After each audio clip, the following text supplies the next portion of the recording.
Chinese വിദേശകാര്യമന്ത്രി Wang Yi ഇന്ത്യയിലേക്ക് വരികയാണ്.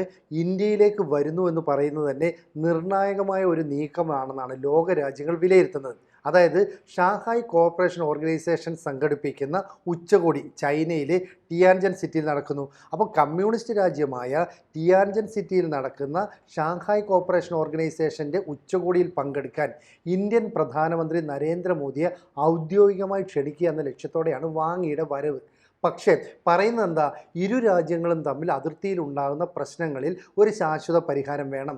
ഇതുമായി ബന്ധപ്പെട്ട ഉഭയകക്ഷി ചർച്ചകളൊക്കെ നടത്തും. അതിൻ്റെ ഭാഗമായി ഇന്ത്യയിലേക്ക് വരുന്നു എന്ന് പറഞ്ഞാൽ നമ്മുടെ സുരക്ഷാ ഉപദേഷ്ടാവ് അജിത് ഡോവലുമായിട്ട് ഒരു കൂടിക്കാഴ്ച നടത്തുന്നു. അങ്ങനെ കൂടിക്കാഴ്ച നടത്തിയതിന് ശേഷം അജിത് ഡോവലിൻ്റെ കയ്യിൽ മോദിയെ ക്ഷണിച്ചുകൊണ്ടുള്ള ഒരു ക്ഷണ പത്രിക നൽകും. അതൊരു പക്ഷേ മോദിക്ക് നേരിട്ട് പിന്നീട് കൈമാറുമായിരിക്കാം. എന്നാൽ ഇന്ത്യൻ പ്രധാനമന്ത്രി നരേന്ദ്രമോദി ചൈനീസ് വിദേശകാര്യമന്ത്രിയെ വാങ് യിയുമായി കൂടിക്കാഴ്ച നടത്തും എന്നത് സംബന്ധിച്ചുള്ള അറിയിപ്പുകളൊന്നും ലഭിച്ചിട്ടില്ല.